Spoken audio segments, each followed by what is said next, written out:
Hello and welcome to Transitions with Dignity's first live webinar. I'm Carol Phillips and I'm your host, and I'm the author of Transitions with Dignity book.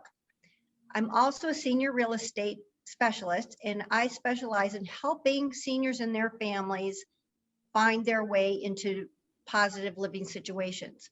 First, I'd like to thank all of you guys for attending. I'm excited. It's really fun for me. And you've all worked very hard to make it so it can happen. And I'd also like to thank the people that support me, like Rick, who's doing my IT. And then we had a lot of people that helped us practice for this webinar so that we get all of the technology together. So the goal of these webinars is to educate, equip, and inspire seniors and their families to make empowered choices for their future lifestyles.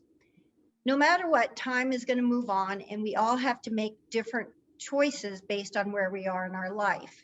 And so that's what we're going to do, is we're going to look and see about these lifestyles today. Today, we're going to visit with Anna, and she's going to tell us how she made her decisions. And Mary, her daughter, who's going to tell about how she empowered her mother with this. And Demetrius, who made a different decision, his parents moved in with them. So those are totally different stories. So first, I'd like to cover the housekeeping items, which is, you'll notice on your screen, it says use gallery view.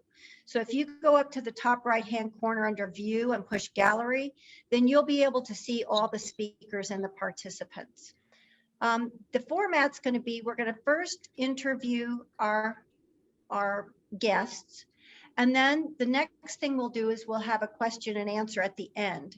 And we're going to ask you to raise your hand, and then Rick will unmute you, or you could unmute you. And then whoever you ask the question to will cover that question.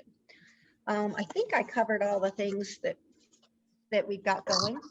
Oh, hello, Karen. Good to see you too. All right, so we're ready to get started. Anna, welcome. Thank you for joining us. You're welcome. It's a pleasure to be here. Thank you for joining us as well.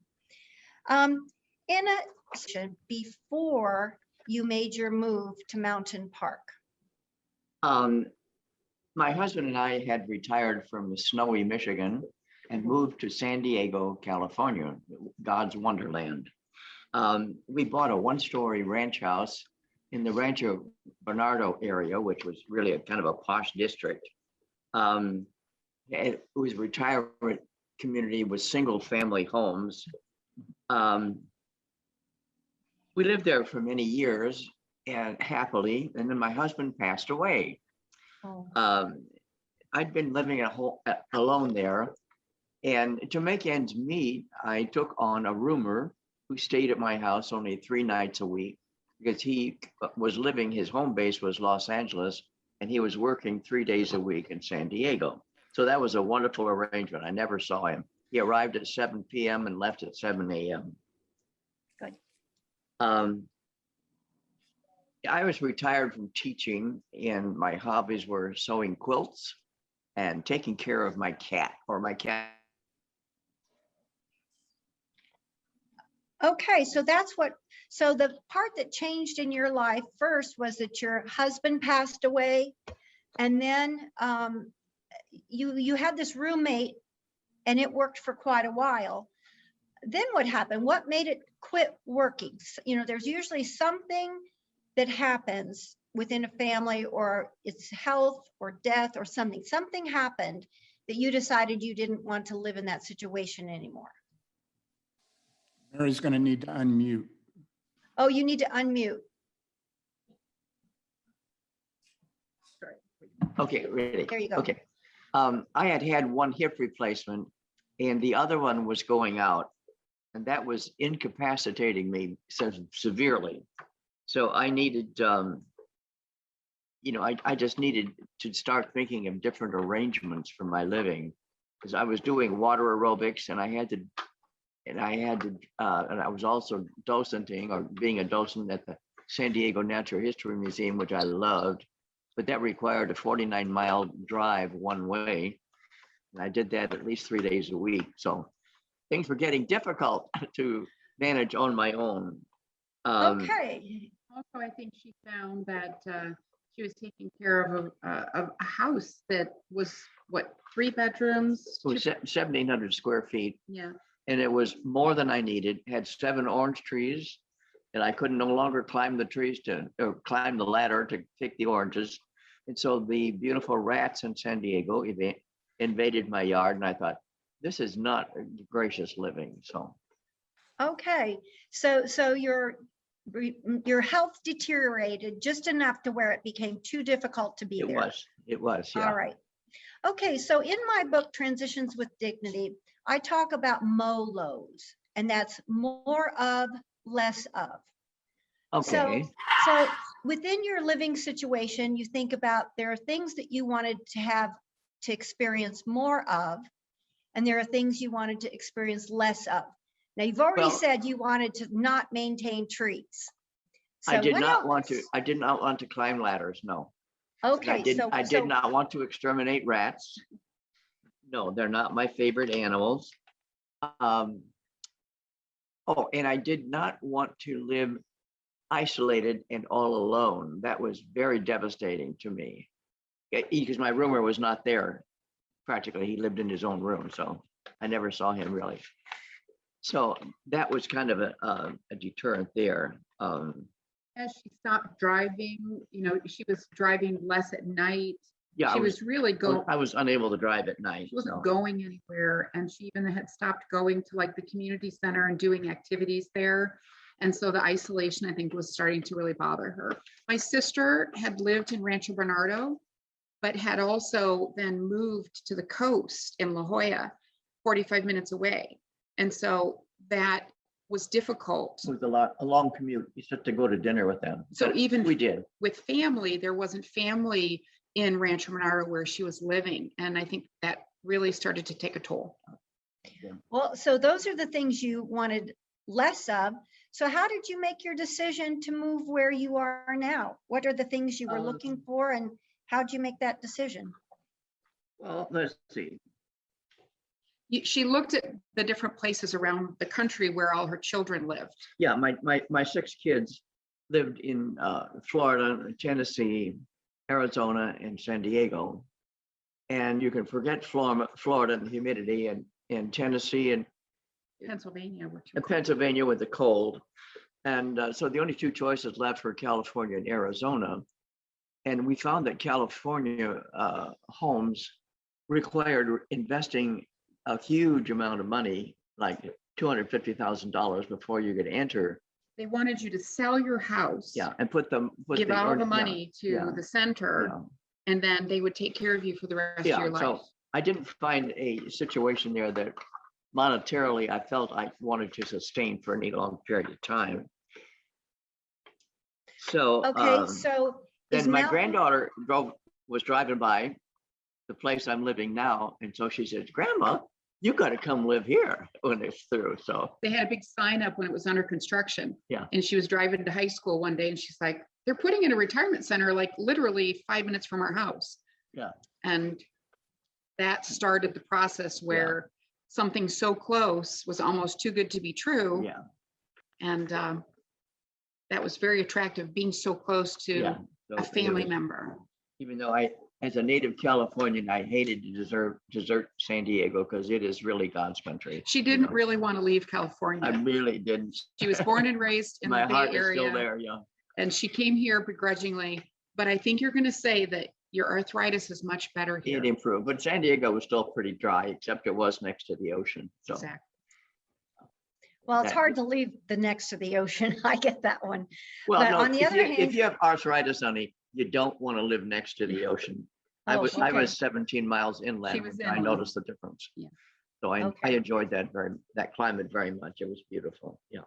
So Mary, and Anna, is there anything else in the decision-making process that I haven't asked you that you feel is important to share with our viewers? Well, I have a few things, just some comments, like the things that I saw happening with Mom. She had an older sister who, Mary was 3 years older than you, and she was in the Bay Area. And so while Mom was living in San Diego, Mary had gone into a retirement center and was having some health problems. And mom had experienced her older sister going into a retirement center and doing the transitions of her life. Mm. And her husband had passed at mom's home, mom's husband, and Mhm. mom was his caregiver. And that those two things, I think, helped her understand that she didn't want to have that same situation happen for her children, which this is another blog for you, is about long-term care Yeah. insurance. Yeah, I didn't want to have, I couldn't think which of my 6 kids would have time to take care of me fully. So at that point, when my husband was, and I was taking care of him for 2 solid weeks, I said, man, none of the kids can do this. That's at that point, I bought long-term care insurance, which, hallelujah, is now paying my rental. Here. So it was a very, very wonderful step in my So life. she's a planner. And so when she saw her sister's situation and her husband's situation, she was kind of always thinking, I'm going to be going somewhere else. She was never like, I'm staying in this house forever. No. This is the only place I'm That's going to live. ridiculous. I'm chasing rats forever, climbing trees forever. No. Okay. So at the point where she was looking, she had been talking for about a year about what, and asking me and asking other of my siblings, help me think of some options of where I can go. And so it's not her situation wasn't an emergency. It wasn't like Yeah. she had to go somewhere. She wanted to go to an independent apartment, and she really liked the idea of finding a place that had independent long-term assisted so you living could plan and for the memory future, care. yeah. That if you found a place that you liked, you could stay there. And she's actually transitioned to the assisted living side. Mom's lived here 7 years. Yeah. She is the 6th resident that moved in. And now she lives on the assisted living side, and it was just moving her from the 3rd floor down to the 1st floor on a day. It took us a day to move her when we decided to make Yeah. that move. So that was kind of nice. Okay, so the planning ahead really worked for you guys. It did. It It did. made her feel a lot more comfortable. And one of the things that was really important to her is that she needed to make the changes on her own terms, not because there was an emergency making her make that choice. Yeah, I wanted to be fully prepared for Yeah. any situation. So you were able to take control of that situation, which is awesome. Absolutely. Well, you might as well. Somebody if else you- will if do you it for you can. if you don't. Well, if you can, that's always awesome. If we can empower you to make your own decisions. Sometimes we wait until it's too late, and then there's not enough, there isn't that many choices. So Well, that's what happened to my sister. She got Parkinson's and Alzheimer's. So she was Oh, wow. unable to make decisions for herself. So Wow. that was, But she had family supporting her. her and- family and, was you just know, lovely yeah. taking care of her. So Yeah. nice. Well, thank you, you guys. And I'm going to have Rick mute you guys, and I'm going to welcome Demetrius. Hey, Demetrius. Hi, And- good morning, And I'm everyone. going to How are call you? you D. Is that all right? That's what I've Yeah, heard you that's like to be fine. That's called. what everybody calls me, D. Yeah. Okay. All right. So D has a different situation. Yeah.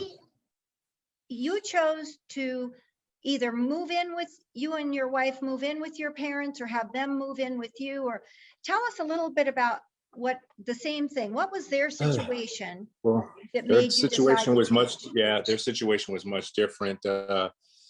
My dad got really ill. He had battled with a lot of complications with prostate, kidney issues, and some early onset of dementia in 2018. So around November, Thanksgiving, he got really ill and he ended up going to the VA hospital.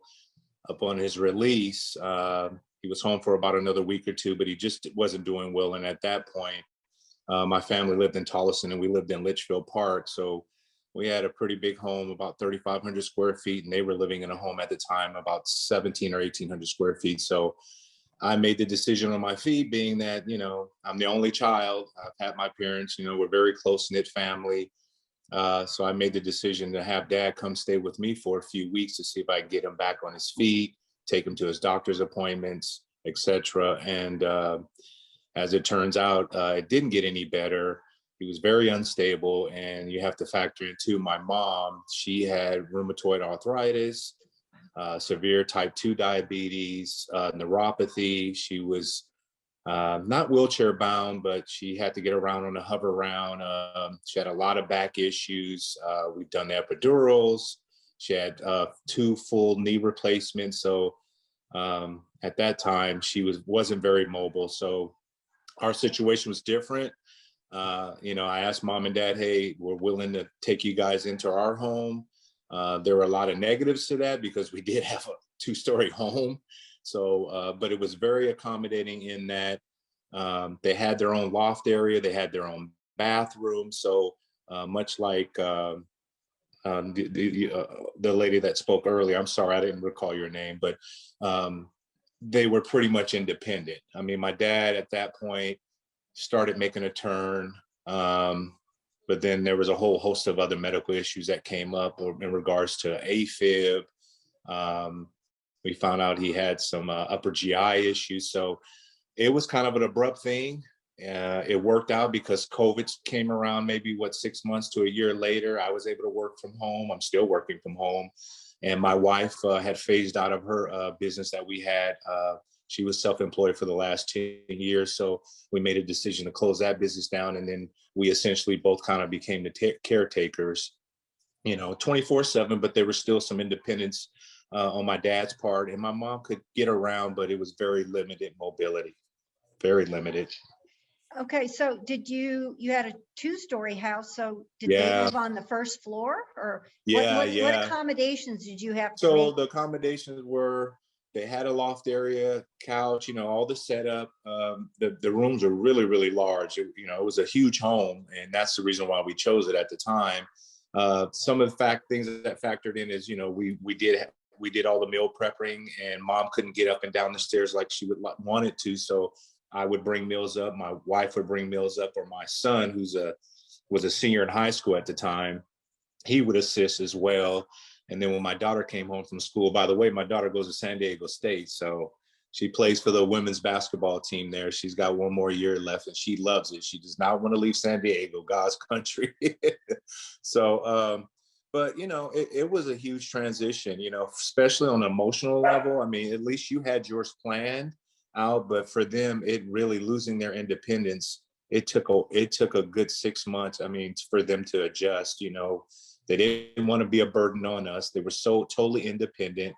My wife and I would go over and check on them. They lived maybe 4 miles away at the time in Tolleson. So we would meal prep and drop off meals during the week so mom wouldn't have to cook every day. I was over there on the weekends checking on them, helping out with laundry. But it got to a point where, judging by the layout of the house, I mean, it was just too much. They were so overwhelmed. Mom couldn't keep up with the bills, managing the finances. It was just a lot on her to see my dad gradually, deteriorate right before her very eyes. And it was just an emotional toll. But, I thank God for it. I wouldn't have had it any other way. It gave me a lot of time with them, which, I could have lost on being, that doing my own thing, working, providing for my family. But to have them there is such a blessing. They're both gone now. They passed away. My dad passed in June. My mom passed on hospice and on Christmas Eve. They basically passed 6 months apart. They were married for 54 years. They were childhood friends. They got, my dad had a crush on her from the time he was, in the first grade, her family, and both families knew each other. They went to the same church. So it was kind of a textbook story ending, if you will. Yeah. But and I'm sorry if I get emotional because It's it's hard. emotional. It is. This will be the first birthday that I won't have them here, and sorry. That's okay. You can take a breath. Take a breath. Yeah. Yeah.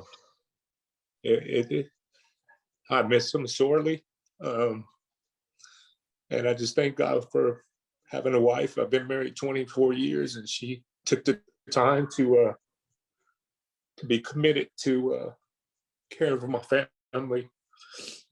And it's every day it's hard. It's not a day that goes by that I don't think of them. I was blessed. I had really good parents, man. They did an excellent job. They provided as much as they could. And I felt like it was my reasonable service to, my mom would tell me, I know it's a lot, but I said, but whatever it takes. They sacrificed so much for me to get to school, to go to college, sacrificed so much for my grandkids. So, I'm sorry. I know it's emotional. This would be my birthday's on the 25th, and I've been thinking about them all month. And it'll be the first time that they're not here. I mean, we celebrated every birthday together. We've done everything together. I've taken them on trips, in San Diego to see my daughter play. It's just That's a lot. But that's good. yeah, It's so awesome you had all that time together. yeah, That's yeah. just really a It reward was for great, that. man. So I don't. I understand you and your wife did lots and lots for them, which, Yeah, when you make that choice to move in a family member that requires that kind of care.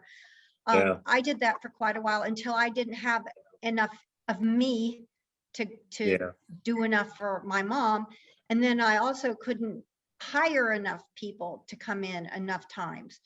So yeah. did you bring in some support system, and what did you bring in to help you guys out, or did you just fly it all your own self? We did it our own self initially with my dad, but again, my dad had kind of turned the corner, so he helped out a lot. If he would take the meals up to mom, but all the grocery shopping, all the financial stuff, that the bills that they were still obligated to pay, they were able to do that. I didn't have any assistance till towards the end when my mom just, cognitively, she couldn't do it anymore.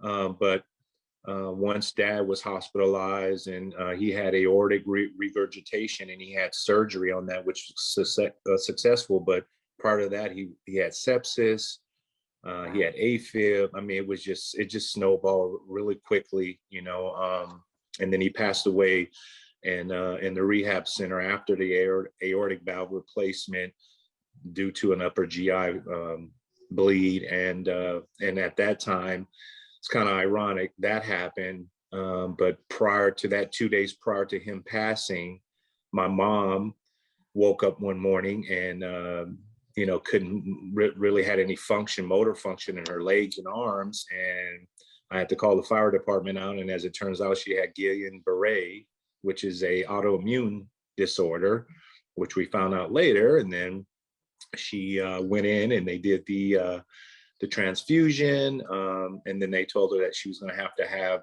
surgery. She had a cervical stenosis, and we opted out of that because she was such a high risk, and ended up going to rehab. And probably a week into rehab, she contracted COVID. Wow. And from there, she declined rapidly, and was placed on a BiPAP, and the oxygen concentration or condenser. And I was dealing with 2 weeks, at Boswell, 2 weeks, I didn't have any communication, but fortunately the nurses were very good about keeping me updated. And then it was kind of praying that she didn't have to go on the ventilator, because early on in COVID, that was the go-to. If they were having difficulties breathing, they, opt to do the ventilator. But they didn't go there. She had improved dramatically. And thank God she came home on hospice on August 28th. And Hospice of the Valley was excellent in her care. And I have my cousin Denise, who also has her own, independent company. And she was able to help me out and bring someone else in that my wife had met at her job. Wasn't particularly like a certified nursing assistant, but had also dealt with the prior year dealt with the best friend that she cared for out in Missouri for nearly 2 years, helping her husband out. So she was such a blessing too. I mean, the companionship, she was in her 60s, but she had gone through it. She was there for us emotionally, a lot of support, a lot of prayers. It was hard, but we made it through. And I thank God for her. She was an angel. Marcia was her name. She really came in and took a lighten load on me, because at that time my wife had gradually gone back to work, just part-time. So there were days where I was there working from home, and she just helped fill in the gaps where I could take a break and, you know, if I wanted to go to the gym or if I need to grocery shop, she was Right. there to give me a break and kind of let me decompress because, you know, seeing mom go from limited mobility to bedridden and almost in a, you know, in a paralyzed state, that was very hard. It was very hard. And you know, that we dealt with it, and your emotions are all over, and then there's just like this huge adrenaline dump at the end, you know, and I'm still dealing with it. I still reflect on it, but you know, it was our faith and perseverance that really got us through, because some days it was very challenging. You know, it really was like, man, how are we gonna keep this going? You know, and especially being in a marriage, and my son, it's his senior year in high school, and there was a lot of emotion on his part. You know, you just So, get like, speaking of that, yeah.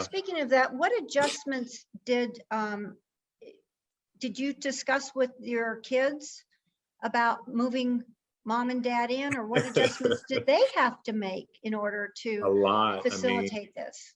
a lot, because again, they're very close to both of my kids. So they're used to seeing them up and about, mobile, you know, they have great memories of grandma picking them up from school, going to McDonald's or taking them to their basketball practices. So it was hard to, for, especially for, well, really both, you know, to see them go from mobility and independence to nothing. But, you know, my daughter, she had an outlet because, you know, she'd come home briefly for break from school.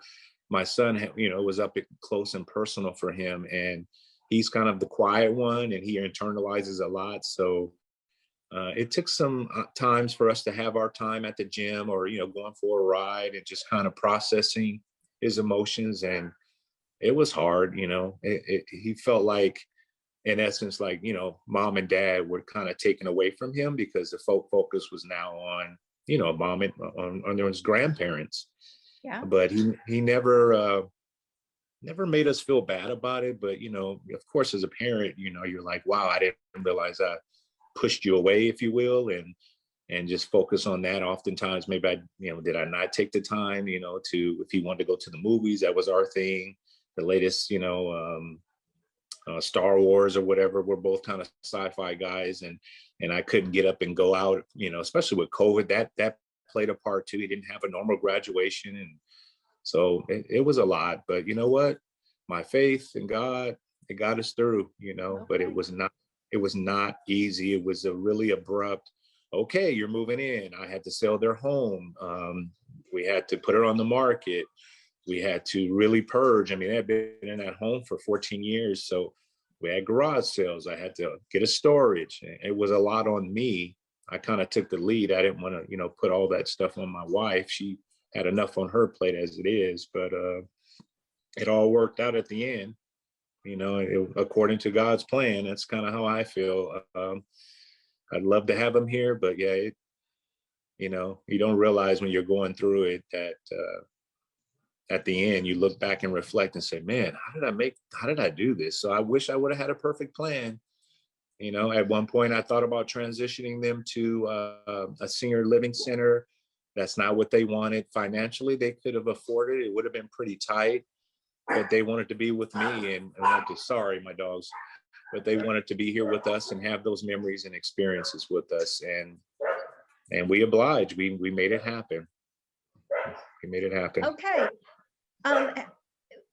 Was there anything, you know, Mary and Anna, well, Anna and Mary was so prepared. Was there anything you wished you would have asked or helped your parents prepare ahead of time for? Or did it just happen and there was going to be no way to having prepared for that? I lost everybody, Rick. Carol, was that a question for Demetrius or for Mary and Anna? Well, that one, that was, well, we'll start with Mary and Anna first. Was there anything, you guys were so prepared, was there anything that you could have done to prepare even further? I don't think so, because I was busy looking ahead. I don't know. I Okay. think that you prepare as much as you can. but you always have to, like, we've been in a 7-year transition. It's not, don't get the impression that we prepared and everything's been perfectly put. So we've had to go through the process of changing her retirement or her, what do you call it, the estate planning documents, for example. Yeah. Having me start taking over and paying the bills like Demetrius was talking about. The stages of her life, she has changed a little bit about what the independent things that she can do. She's now living in the assisted living home. There's more Right. things that she's happy for me to take over doing for her. It's Right. really delightful that they now clean my apartment for me. Right, They bring my food directly to me. Don't have to shop, don't have to cook, right. and don't have to clean my house. Right. I truly am very happy to be here. So we're still in a transition process and learning, and she's having to learn how to give up some of her independence. It's very difficult. Right. Okay, I want to thank you guys. And so now, from our listeners, our audience, if you'd like to participate, how we'd like you to participate would be to go down to the little reactions button and raise your hand. And then if you would kindly ask your question first, and then ask it to a specific person, please. And then that person will be able to answer your question and draw out your story. So is there anyone that has any questions that they want to ask?